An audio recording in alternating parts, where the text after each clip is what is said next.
Well, today's a pretty interesting day because the Torpedo Captor has come out and I've got my hands on one. So I don't really care too much about the onboard cab simulator. I don't suppose you probably should either, unless you know that's what you're buying it for. Because really, as I understand it, the utility and the power of you know a fine load box such as one of these is to essentially use it with impulse responses either through your digital audio workstation, or you could get like one of those torpedo cab pedals and load your impulse responses on there, or I think there's a few other companies that do them as well, and some of them even do analog simulations like you'll find in here, but I don't think you should worry about those, and I'm probably not even going to demo that here for you. You can go watch any of those other videos that show you what that's all about, and let's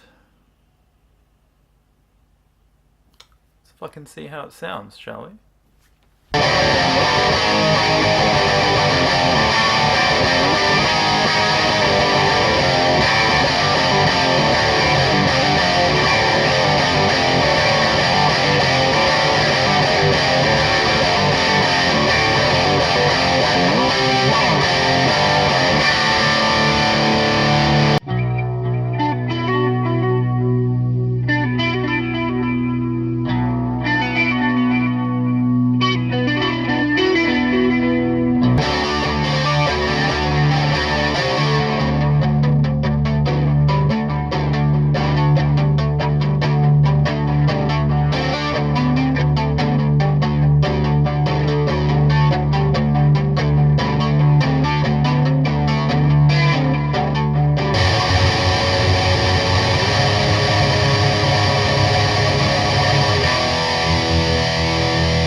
There we go.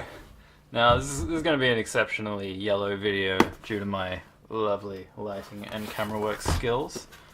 Fuck, I need a knife. Scissors will work. So, let's have a look what we get.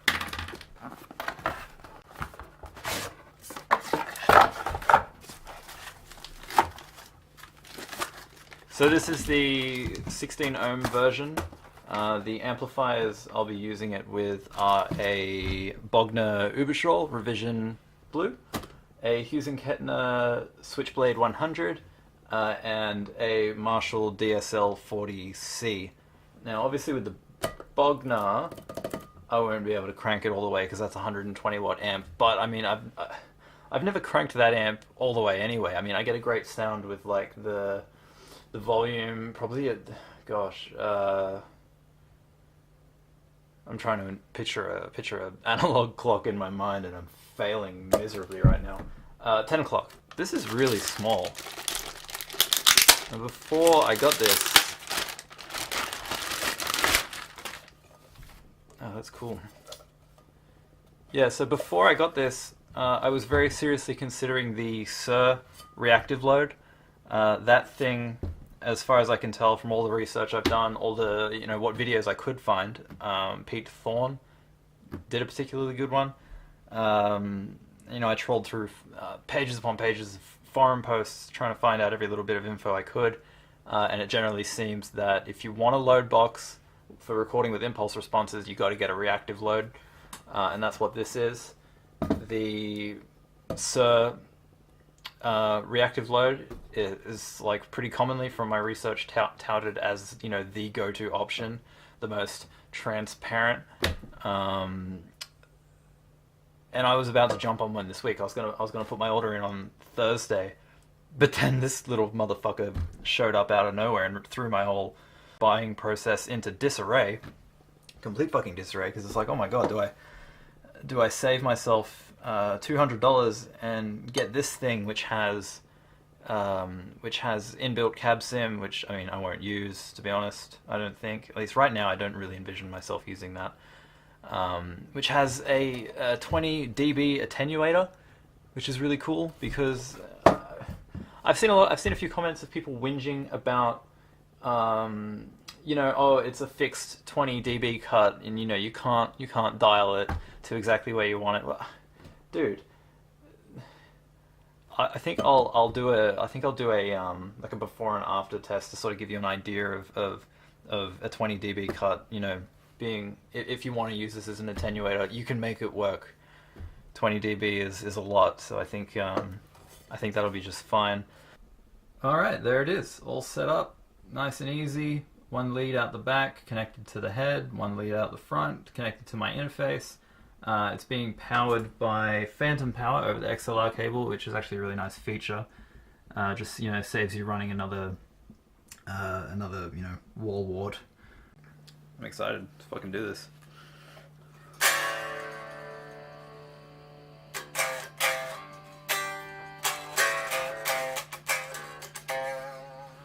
This sounds like my amp. Okay, it's next day. I've spent a decent amount of time fucking around with the Wall of Sound plugin. I think I've figured out some tones that work really well for my amps. So what I'm going to do now is I'm just going to play some guitar through. I won't worry about the Hughes and Kettner. We'll just do the Bogner and the Marshall. Oh my god, making videos is hard work. I just did like probably an hour and a half of recording or so. Setting things up, fucking around with things, making sure it's all right, and I realized my microphone was off, so most of the shit that I just did is useless. But that's fine, because this is simple, and this is easy, and this is fun, isn't it? Kerwin Ray. Look him up, he's a cool guy. I figure I'll throw some new strings on here because this is sounding kind of dead and shit. And I can already see some gunk build up on them, so yeah, I'll swap these strings out. And I think what I'll do is, originally what I was planning to do is to set up my looper pedal and just like run a few different ideas through it, and then sit here at the computer and dick around through the Wall of Sound plugin, and just sort of have a look at what all the different impulses, how they affect the tone, that sort of thing, and then how you can then manipulate them even deeper using all the tools they give you. But I think what might be better is, after spending a few hours playing around with the impulse responses and the software and familiarizing myself with the Wall of Sound plugin, I've found a few IRs that sound really great with my gear, which I suppose shouldn't be surprising, but I'm shocked. Like, the stuff out of the gate that I first heard was really good, and then when I started going a little deeper and trying different IRs, like I've just been completely fucking blown away with the results I'm getting. So I'll throw on some new strings. I'll give you some clean sounds and some dirty sounds out of my Marshall that I'm really happy with, and then the one that I'm really, really happy with is the Bogner, which I went and bought a diesel cabinet with vintage 30s in it. Well, an impulse response of a diesel cabinet with vintage 30s. And that's what's so fucking cool about this, is like, you can go get a little file for like $10 of essentially a more or less perfect emulation of the recording configuration on a particular cabinet in a particular room with particular mics and whatever. Like, engineers a lot more talented than I am have gone and made effort to capture the properties of these cabinets, and now I can have them in my computer for my guitar tones. Like, it's pretty mind-blowing. So I'm gonna get these strings on, and then we'll have a fuck around with those tones.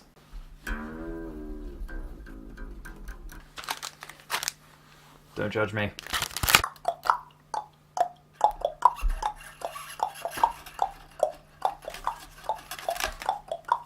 That was satisfying. If you've never seen the Guitologist's channel, it's like guitar and biologist merged into one for the name. He's got this really great video where it's a bit of a rant, but really it's about this idea for having like knurled dials for tuning pegs rather than these traditional sort of I don't know what shape you'd call this like mushroom shaped tuner. And like the advantage, you know, of a round knob like you'd find on an amplifier is, of course, you don't have to keep fucking around like janky and, you know, doing a weird hand movement every time. It's just like you can sort of stay in the one spot. You don't fuck with your wrists and everything so much. I think it's really cool. You should. I'd like to see it implemented properly. Probably go check out his channel. His stuff is it's exceptionally interesting. He fixes like amplifiers and stuff like that. And while I don't have the first clue what he's talking about half the time when he's poking around in the electronics, it's one of those guys, you know, you can just sort of, you can listen to him and it's interesting. A bit like AVE, it's another one. There you go. You can't whinge at me now, Glenn Fricker. I got fresh strings on. Alright, so this is my clean sound on the Marshall DSL40c.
Alright, so here's the lead channel now on the Marshall.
So here is the Bogner Uberschall.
Okay, so this will be the Bogner Uberschall with the backing track, Leading Cause of Death.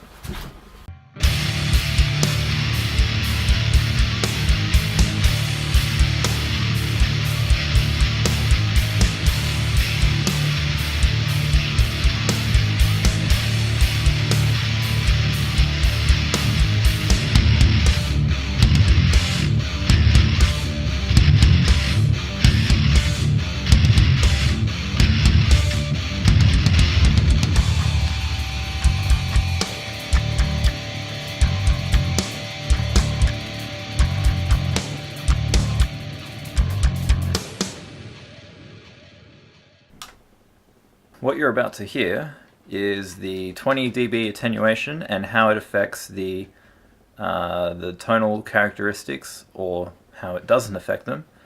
We'll find out. So I'll do an A-B comparison of a riff that I played into my looper pedal. So both performances will be exactly the same. Just the only change will be running from the through output on the torpedo captor to the 20 dB attenuation output, and what you're hearing is the signal passing through an SM57 on the front of the cabinet. I put it in as good a spot as I'm aware of on the front of that thing. I think it sounds okay, and so yeah, I think what I'll do is I'll play the unattenuated signal first, followed by the attenuated signal, followed by the unattenuated signal again, and then finally the attenuated signal, but boosted up to match the and in post in my workstation, boosted up to match the unattenuated signal, so we can hear the characteristics of each and see what's going on with the attenuated signal. Oh, and as a bonus, you'll hear that the riff I decided to annoy my neighbors with today was Tool's Enema, the intro riff. I think that's a fine example of a nice offensive and in-your-face riff. Minis more. I'm gonna press play here, and this is gonna hurt my fucking soul.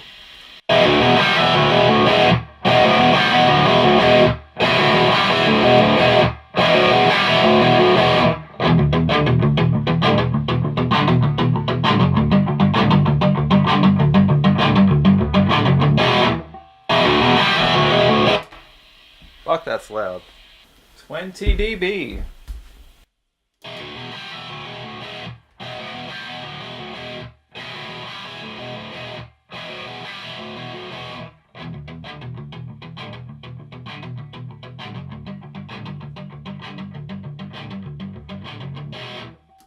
Huge fucking difference.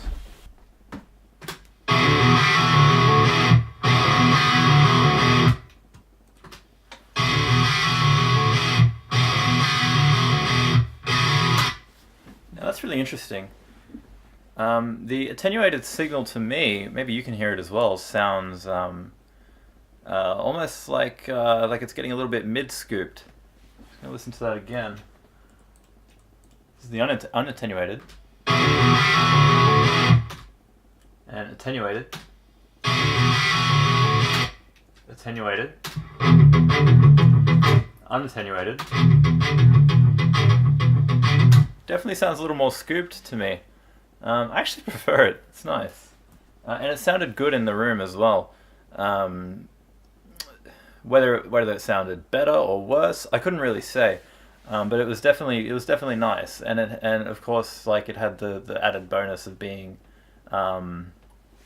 non-offensive, which was really good. Like, I didn't feel like a menace with that attenuator on, which was good.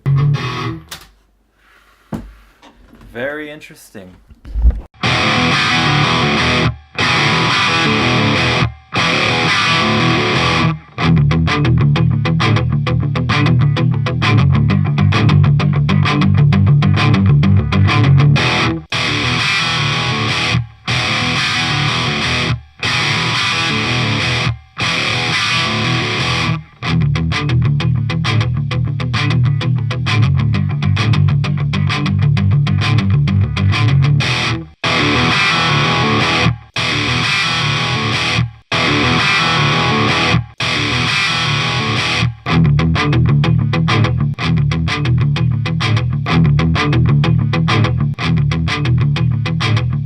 Next thing that you'll hear is I took my camera with the Zoom H1 on top, pretty much as far away from my amp as I could take it. So it went out the back, and how far away would that be? I'm really bad with distance, but essentially from here there's a hallway, then a bathroom, then a kitchen, then a living room, and then it's in the backyard.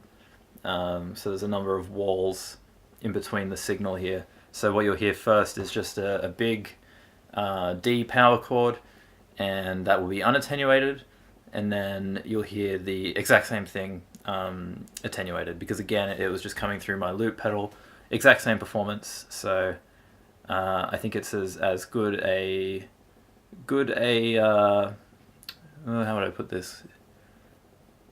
Test, good a test as any to run, or as fair a test as I could possibly run.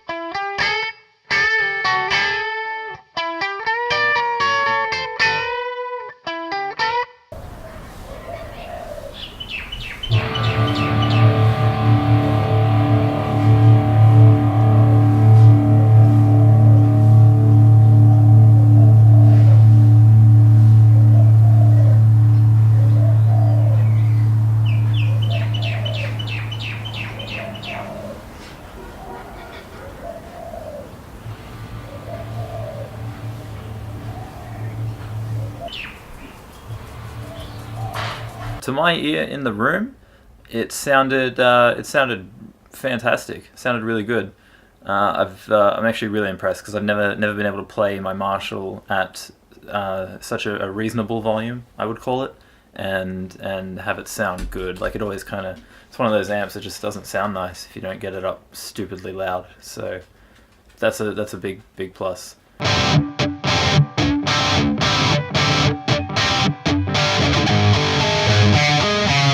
Alright, I think what I'll do while I've still got it set up with the 20 dB attenuated output is I'll just I'll hit record on that microphone, do a capture, and maybe just do a bit of a jam, see what I get. Alright, so this is an attenuated signal playing through my Marshall. Totally fine volume, I feel, for playing and not pissing anyone off.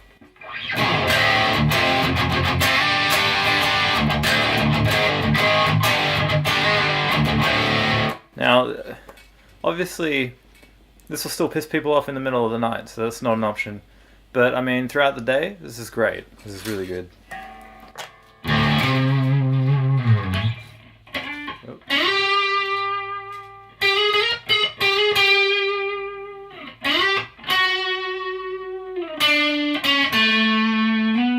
Haven't played that in a while.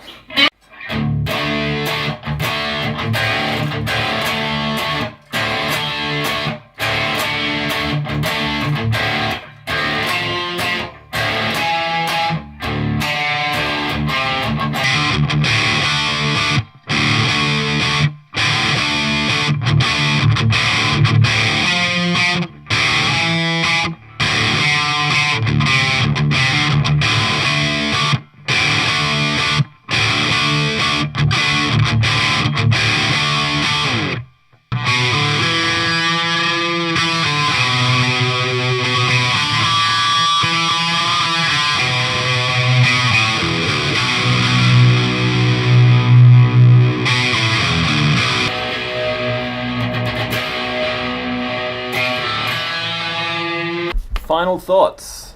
It's been about 5 days since I got my hands on the Torpedo Captor, and man, I guess to sum it up, in 2 words, I would say life-changing. I'm a bit of a night owl, and every night this week I've spent it up late cranking one of my amps. Now that is a life-changing experience, because I mean, in the past I've just used sorry, I'm super tired, but in the past I've just used software modeling, like Ampeg stuff, Guitar Rig, and that stuff gets you by.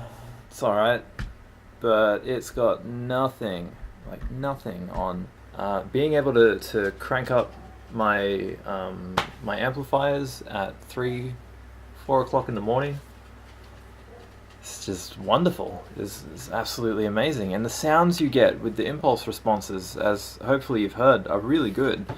To my ear, those tones sound good, and they're tones that I really like. They might not be your thing, that's cool, but for me, they're bang on. I'm even thinking about I was planning on buying a reamp box, maybe like a DI box as well. I'm not sure what the scene is. Maybe you have to have a DI box before you hit the line input on the interface, because I know the instrument input runs too hot for my pickups. If I start to play too hard, even with the gain all the way down on the interface, on the input, it clips, so it's useless. I have to use the line input. But yeah, I've been thinking about, should I buy a DI box and a reamp box? Because for some of the songs I'm working on, I want to mix the 2 sounds of my Marshall and my Bogner, because I've done that when playing with my band with a AB. I'll show you this bad boy here, the Radial Twin City ABY amp switcher, the Tone Bone. Yeah, I've used that in with my band to great effect. Like the sound in the room when you play through multiple amplifiers, and especially like mixing that classic what do they call it, like British gain from the Marshall, and that like silky smooth American gain from the Bogner. When you get those dialed in right, working together, it's amazing. And so yeah, I've been thinking about getting some sort of reamp set up so I could do a performance through one, and then reamp it out, get the same performance through the other amp, and then with the IRs and stuff, mix them together and get some cool results. But it would actually be more cost effective to buy another Torpedo Captor and just record both amps at the same time. I mean, I've got 2 inputs on my interface. I've got 2 XLR cables. If I had 2 captors, I could just do that. And I was thinking about it. The benefits of reamping come in being able to get to like change your tone completely. Like, I didn't have this dialed in right, so I'm just gonna run that through again. Or maybe this could use a little more presence, a little less mids, whatever it is. But you know what? When I think about the way I use my gear, I kind of, when I first get something, I dial in a sound that I like, and then it just lives that way. I mean, the only dial I've touched on my Bogner in the last probably like 2 years is the gain. I used to run it a little less hot than I do now, but now I bumped it up like 2 notches, maybe 1.5, just added a little bit more gain. Marshall, same thing. I just don't play with my settings. And the thing is, when you're using impulse responses, they create, or rather, they give you such amazing control over the final sound that why would you, if you're someone like me who doesn't ever really fuck with the sounds on your amps, why would I even bother reamping when I can just play around with IRs all day? And not only that, once you're in the box, you're playing with EQs, limiters, exciters. You know, you've got total control. Like, I mean, I guarantee you, every one of your favorite guitar tones you ever heard, on whatever album it is by whatever band, doesn't sound like it sounded in the room. You know, it's there's a whole chain of things that happen, from the sound of the room that it's in itself, to the type of microphone it goes through, to where the microphone was positioned in relation to the speaker. Was it on axis? Was it off axis? Was it on the cone, on the cap? How far back was it? You know, there are all these variables. Then it hits your mic preamp, and they all, I mean, I haven't really played around with any, but they all apparently have their own sounds, and then consoles and post-processing, mixing stuff. Like, there are so many things that go into the final tone that aren't simply the dials on the front of the amp. So I've rattled on about this point longer than I thought I would, but I think it's a big one. For me, anyway. I would really like to be able to record both my amps, and I think give it a couple of weeks, I might go buy another Torpedo Captor.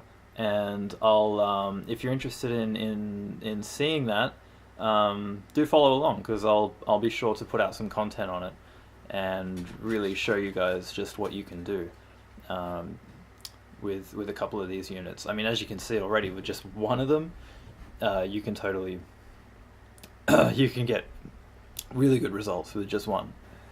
There were two concerns I had going into this. The first one was probably the biggest one, and it's definitely a valid concern and should be something you're concerned about depending on how you're going to use it, and that would be the latency. In particular, if you're going to use it with an audio interface into a computer like I am. Now, I had my concerns that the latency would make it unplayable, particularly because my computer is getting on a bit in age now. It's an older AMD FX8 series CPU, and I think it's 16 gigabytes of DDR3. Like, it was really good in its day, but I can tell now it's not so good, particularly when I've been editing this video over the last few days, because, man, I noticed some serious system hangs and certain problems.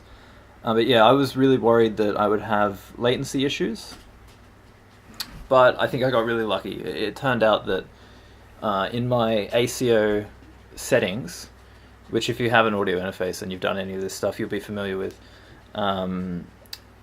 you can set your buffer time, and by default it was 10 milliseconds, which was, when I first played it, was just enough to know something was wrong, and you could feel it, and it was not natural. You know, it still sounds great, but like, it doesn't play great. And I think I got really lucky, because I found I was able to bring that buffer down to 3 milliseconds, which to my feeling is indiscernible. I can't tell there's a latency there, and so playing it feels fantastic. My second concern was that I don't own any like good studio monitors. I don't have an acoustically treated room. I literally have a Yamaha stereo, which is meant for like a you know, home theater entertainment type setup. It's running into a subwoofer under the desk, 2 bookshelf speakers up on top behind my monitors. I'm also running a $100 pair of Logitech computer speakers, so I can switch between the two, so I have different sound sources. And then I also have my headphones, which, like, they're nothing special. They're good. What are they? I've completely forgotten. Audio-Technica ATH M50X headphones. As you can see, they've been through hell with me, because I use them all the time. And as far as I know, you know, for the money, I think they were like $200. They're pretty neutral, probably not perfectly neutral. You know, all headphones lie, and it's not ideal. But I found, for my purposes, so with the latency not an issue, the only thing standing in my way was basically getting an enjoyable sound. Now, through the Logitechs, sounds like shit. through the Yamaha home theater stereo sounds absolutely amazing, but because that thing is a big, what do they call it, like a digital signal processor, it has latency. There's nothing I can do to get rid of that latency. So playing through the Yamaha is just not possible, but listening back through it is, and it sounds really good. And these were a really pleasant surprise in that straight away, with like the first IRs out of the box, you know, just set it up, run a signal through, plugged it in, put these on, played some chords, and sounded good. And everything I've done with them has sounded good. Because like the main thing, you know, we're looking for here is to be inspired. Like this is this whole thing, whether it's just playing guitar or it's capturing and recording guitar, from A through Z, every step of this process is creative. It's art, and you want to feel inspired when you're making art, and that has been my experience this whole week, using my amplifiers and my guitar and my effects pedals and everything through the Torpedo Captor into these headphones. It's been a complete joy. Just every time I pick up my guitar, put my headphones on, power on the amp, load up wall of sound, and get some impulse responses going. I'm just in the zone. Like it's really, really good. So that's good. No latency through headphones, and the headphones sound good enough that it's an inspiring, artistic process. The 20 dB attenuator, as I suspected, it's great. It definitely colors the sound, and I was thinking about that, and I can't help but wonder if the way it colors the sound is because because it's a reactive load, they've modeled an impedance curve of a speaker box, and I thought maybe that's what's going on here, is the impedance curve that they've modeled is actually what we're hearing on the attenuation. Maybe Two-Notes, if you're watching, you could chime in. That would be really handy. In any case, it sounds really good. And like I was saying earlier, like my Marshall, unless I really turn that amp up, just sounds like, you know, it sounds like farts. So it's really nice to get that thing sounding good at a volume where, as you probably heard, you know, you can hear the acoustic sound of the guitar strings in the room. So that's really good. Like, yeah, for you guys worrying about the fixed attenuation rate, I don't think you're going to be disappointed when it comes to actually using it. I think you'll be just fine.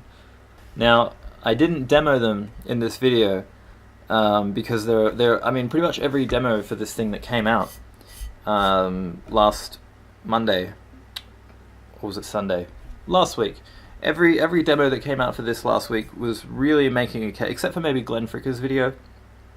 Every one of them was looking at the inbuilt speaker sims. Now, they are analog, and I did play around with them briefly, and as I anticipated, I didn't like them. Now, maybe I was biased going in, like I was expecting to hate them, therefore I hated them. Well, hate's a strong word.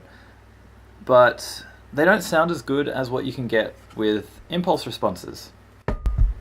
So I can't really understand why you would use them, especially since, you know, there's no headphone output on here. So you still need to use it in tandem with another device, even if you do use the inbuilt speaker sims.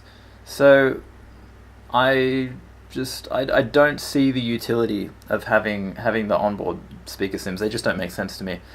I think it's a much better move to use impulse responses, whether it's through like a dedicated little pedal, the cab, or the Logitech EPSI convolution reverb pedal, which actually I got my eye on one of those because that is a really cool idea. Because if you don't know, impulse responses, they're not just limited to speaker cabinets. They can also be used to emulate the reverberation properties of any space or room.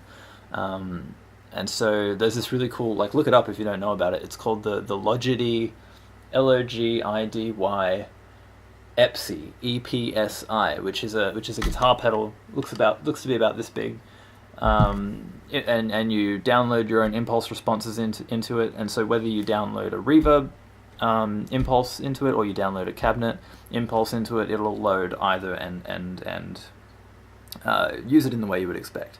So you could totally use the Two-Notes cab with this, or you could use the EPSI, or there's a whole range of options there. But I think my personal favorite so far, just because I don't have access to those other little toys yet, is definitely to run it into a computer and the wall of sound plugin. Actually, you don't even have to use the wall of sound plugin. There is there's a free one called Pulse, which comes from God, who does it? I've forgotten. Yeah, there's a bunch. You don't have to use the Two-Notes wall of sound, but in terms of value for money, you can't really go wrong here. I mean, this costs $300 Australian. You get a 20 dB attenuator. You get the cab sims, but you get the wall of sound plugin, and they give you, I believe it's 15 cabinets for free, which is outstanding. And I've played around with all of them, and they all sound good. They all have their uses. There's a Marshall 4x12 in there that complements my Marshall beautifully. There's an orange one that really was cool. Like, there's just a lot of options there for the money. And then of course you can go buy other impulse responses from like RedWirez and Ownhammer and stuff. They're dirt cheap. You get discounts if you buy larger packs. Ownhammer have a heavy hitters pack, which I got my eye on, which is like because I got the diesel, and it would be cool to have like the Mesas and everything else, Bogner Uber cabs and things. I have to double check that they have an Uber cab, because I would really like an Uber cab, especially because I have a Bogner Uberschall. So, well done, Two-Notes.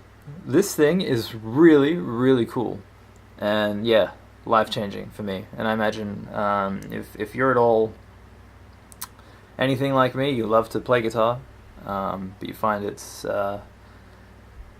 challenging socially to do it as much as you'd like, this is a really, really nifty little thing to have. Making this video has been actually really fun. I've enjoyed doing this a lot, so if you were into it, if you enjoyed it, please subscribe, because I'm gonna keep doing this. I'm gonna put out another video hopefully I will put out another video next week. And what I'll do, I'm thinking for that one, is I'll explore solely what it is like once you get your signal into the box using the captor. And so I'll run through what you get with the wall of sound plugin. We'll go through the different cabinets. We'll look at how miking and stuff works with it, how it changes when you use it with third-party impulse responses, and all that sort of stuff. There are some technical challenges in that too. I've quickly discovered. Trying to record your screen when you're working in a digital audio workstation, which is utilizing your audio interface, creates a huge hurdle that I got to figure out. Apparently the solution lies in like virtual cables, or I could arrange some sort of physical solution with like an external mixer. It looks like there's a few ways I can go about it. Maybe that's a whole bunch of content in and of itself. If you'd like to see that, let me know. If you have any thoughts regarding this video and what I've covered here, let me know. I would love to have a conversation. But yeah, again, subscribe if you enjoyed this, like it if you enjoyed it, dislike it if you thought it was shit. Yeah, do what you gotta do.